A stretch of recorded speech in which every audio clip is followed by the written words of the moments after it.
Today we will continue the same chapter, electoral politics. So first of all we will start what is our system of election. Lok Sabha and Vidhan Sabha. Elections are held regularly after every 5 years. ठीक है, पहले आप देखो लोकसभा जो centre level पर होता है, विधानसभा जो स्टेट लेवल पर होता है. लोकसभा इलेक्शंस एक ही महीने में अलग अलग स्टेट्स में होते हैं. ठीक है, ये किसके लिए है? ये प्राइम मिनिस्टर के लिए है.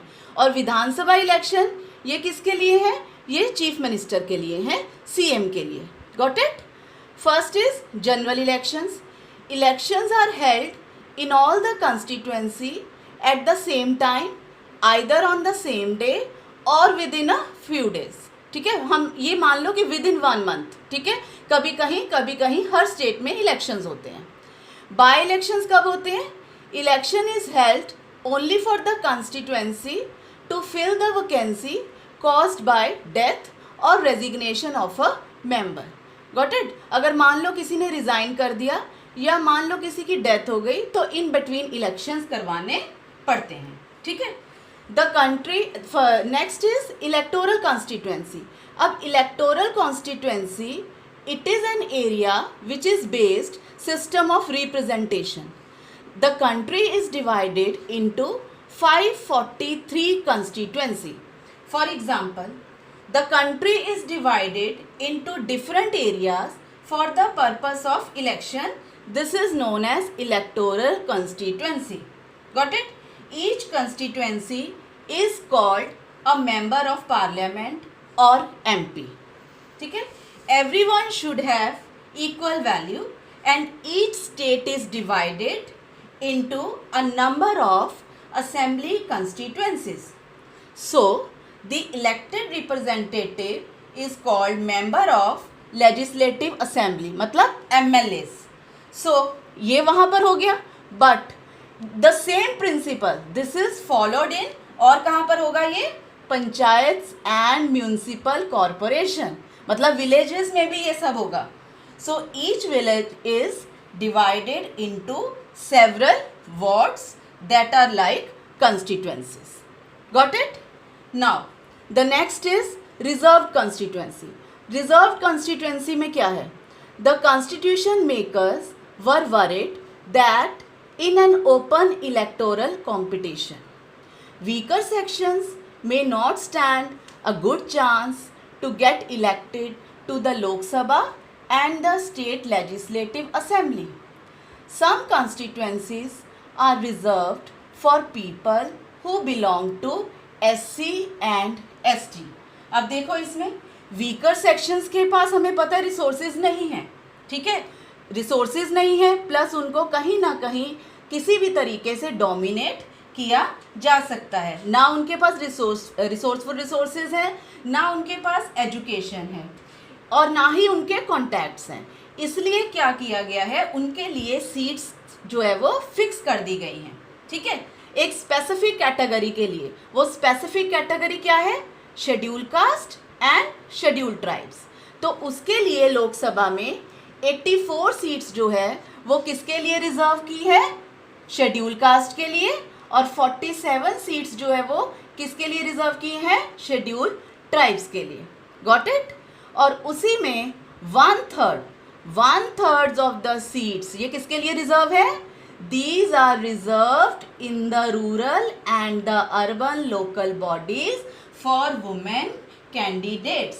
इसका मतलब क्या है कि डिस्क्रिमिनेशन से वुमेन्स को बचाने के लिए लोकल गवर्नमेंट ने 1/3 सीट्स जो है वो किसके लिए रिजर्व की है?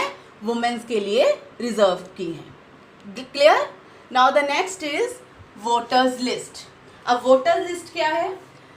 The list of those who are eligible to vote. अब वोट देने का राइट किसको है? ठीक है, दिस इज नोन एज, इसको हम इलेक्टोरल रोल भी बोलते हैं. Electoral roll which is known as the voters list. And these all are based, ये किसके ऊपर based है? Universal adult franchise. It is based on the principle of universal adult franchise. अब इसमें क्या है? Every citizen has a right to vote regardless of his or her caste, religion or gender. अब एक चीज का ध्यान रखना, everyone should get an equal opportunity to choose their representative, और उसके लिए everyone should have one vote and each vote should have one value. ठीक है, it means जो 18 years से above है he or she can get vote, वो vote दे सकते हैं, but some criminals and persons with unsound mind, जो जिनके ऊपर क्रिमिनल केस चलता है, he or she can be denied the right to vote. Got it? अब इसमें एक चीज और देखो, एक न्यू सिस्टम इंट्रोड्यूस्ड किया जिसको हम बोलते हैं एपिक. क्या बोलते हैं? Epic. EPIC, election photo identity card. It has been introduced. ठीक है. Now the government has tried to give this card, मतलब जो गवर्नमेंट ने इंट्रोड्यूस किया, to every person on the voters list. मतलब अगर आपने वोट देने जाना है, the voters are required to carry this card when they go out to vote. Got it? इसके अलावा वो और भी कई तरीके के आइडेंटिटी प्रूफ लेकर जा सकता है, लाइक राशन कार्ड और द ड्राइविंग लाइसेंस. क्लियर हो गया epic? Now the next is nomination of candidates. अब नॉमिनेशन, अब आपने इलेक्शन में खड़े होना है, ठीक है, तो आपको फॉर्म भरना होगा. Got it? So anyone who can be a voter can also become a candidate in election. ठीक है, आप वोट दे रहे हैं तो आपकी एज होनी चाहिए 18 ईयर्स. अगर आप इलेक्शन के लिए खुद खड़े हो रहे हैं तो आपकी एज होनी चाहिए minimum 25 year. Got it? Parties nomination is called party tickets. तो उसके लिए हमें कुछ ना कुछ सिक्योरिटी भी डिपॉजिट करनी पड़ती है. Give some money as security deposits. Got it? अब इसमें क्या है कि political parties nominate their candidates who get the party symbols and support. Every person who wish to contest an election, जो इसमें इलेक्शन में खड़ा होना चाहता है, ही और she has to fill a nomination form and give some money as a security deposit. But एक चीज़ का ध्यान रखना है कि उसकी डिटेल, लीगल डिक्लेरेशन, मतलब कोई उसके ऊपर कोई क्रिमिनल केस तो पेंडिंग नहीं है, serious criminal cases pending against the candidates, उसके पास कितना एसेट्स है, डिटेल्स ऑफ द एसेट्स, कितनी लाइबिलिटीज़ है कैंडिडेट्स की, उसकी फैमिली के पास कितनी इनकम है, उसका एजुकेशन क्वालिफिकेशन क्या है कैंडिडेट का, ये कुछ चीज़ें जो है वो अपने नॉमिनेशन फॉर्म में फिल करनी होती हैं. क्लियर हो गया सबको? सबको general election, by election, reserved constituency, voters list, nomination of candidates. ठीक है? Clear all of you? Okay, thank you very much.